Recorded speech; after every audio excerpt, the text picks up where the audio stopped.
ভোটের পর ফের সক্রিয় ইডি।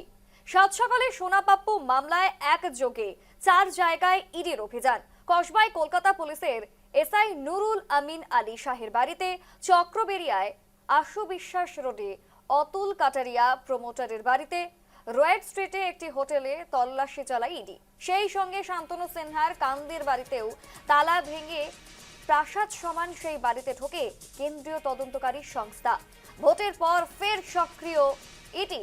সোনাপাপ্পু মামলায় একযোগে 4 জায়গায় চলছে ইডির অভিযান। কসবায় কলকাতা পুলিশের এসআই নুরুল আমিন আলীর শাহের বাড়িতেই অভিযান। চক্রবেরিয়ায় আশু বিশ্বাস রোডে অতুল কাটারিয়া প্রমোটারের বাড়িতেও চলছে অভিযান। এছাড়াও রয়েড স্ট্রিটে একটি হোটেলে তল্লাশি চালিয়েছে ইডি এবং শান্তনু সিনহার কান্দির বাড়িতে তালা ভেঙে ঢোকে কেন্দ্রীয় তদন্তকারী সংস্থা। একেবারে কিন্তু অ্যাকশন মোডে দেখা যাচ্ছে ইডিকে। একের পর এক জায়গায় কার্যত অভিযানে ব্যস্ত ইডি। ভোটের পর ফের সক্রিয় হয়েছে ইডি। জানবো বিস্তারিত, টেলিফোন লাইনে রয়েছে আমাদের প্রতিনিধি শঙ্খদীপ। শঙ্খদীপ, একেবারে কুইক অ্যাকশন মোডে দেখা যাচ্ছে এদিকে। একের পর এক জায়গায় তল্লাশি, একের পর এক জায়গায় অভিযান, ঠিক কি উঠে আসছে সেই অভিযান থেকে? একেবারেই তাই। দেখো, ভোটের পরে কিন্তু ফের সক্রিয় ইডি একেবারে অ্যাকশন মোডে।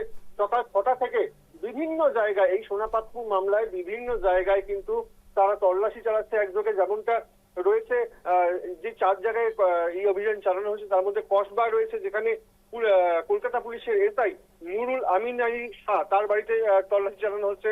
সেই সঙ্গে চক্রবেরিয়ায় আশু বিশ্বাস রোডে অতুল কাটারিয়া নামে এক প্রমোটার তার বাড়িতে তল্লাশি চালানো হচ্ছে।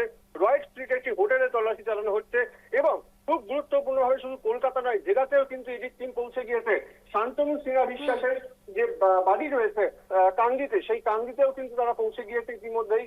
তার বাড়ির ভেতরে তারা প্রবেশ করেছে এবং প্রাথমিকভাবে বাড়িতে ঢুকতে কিন্তু তাদের বাধা পেতে হয়। তালা দেওয়া ছিল প্রাথমিকভাবে। তারপরে তারা সেখান থেকে চলে যান লোকাল পুলিশ স্টেশনে। সেখান থেকে তারা এসে তালা ভেঙে বাড়ির ভেতরে ঢোকেন এবং প্রাসাদোপম বাড়ি, যেটা দেখা যাচ্ছে একেবারে, যেখানে এয়ার কন্ডিশনে মোড়া একটি বাড়ি এবং চারিদিকে সিসিটিভি ক্যামেরা, সেই সঙ্গে একটি পুকুর রয়েছে, যেই পুকুরটি কিন্তু ইডি স্ক্যানারে রয়েছে, যেই পুকুরে কিছু থাকতে পারে বলে ইডি মনে করছে।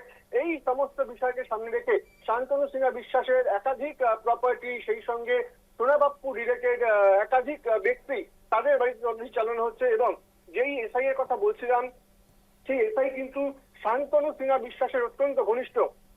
কনস্টেবল পদে তিনি প্রথমে তার কর্মজীবন শুরু করেন, পরবর্তীকালে শান্তনু সিনহা বিশ্বাসের তিনি ঘনিষ্ঠ হয়ে ওঠেন এবং এসআই র্যাঙ্কে তিনি চাকরি পান। সুতরাং সমস্তটা যে এই তদন্তের জাল, সেই জাল কিন্তু গোটাতে আজকে সকাল থেকে ইডি একেবারে তৎপর। এসা একদমই ধন্যবাদ। শঙ্খদীপ ছিল টেলিফোন লাইনে এবং এখনো পর্যন্ত কিন্তু সেই তদন্ত অভিযান চলছে। কেননা একেবারে কিন্তু 7 সকালে একেবারে সূর্য উঠতে না উঠতেই একেবারে কুইক অ্যাকশন মোডে দেখা যায় এদিকে।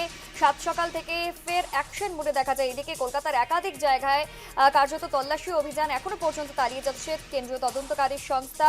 মূলত সোনাপাপ্পু জমি জালিয়াতি মামলায় কার্যত তল্লাশি চলছে এবং এই তল্লাশিতে ঠিক আরো কি কি তথ্য উঠে আসে পরবর্তীতে কিন্তু অবশ্যই আমাদের সেই দিকেই নজর থাকবে। মূলত সোনাপাপ্পুকে হেফাজতে নিয়ে জিজ্ঞাসাবাদের পর লেনদেন সম্পর্কিত বেশ কিছু তথ্যই কার্যত উঠে আসছে এবং তাতেই তদন্ত শুরু করেছে ইডি।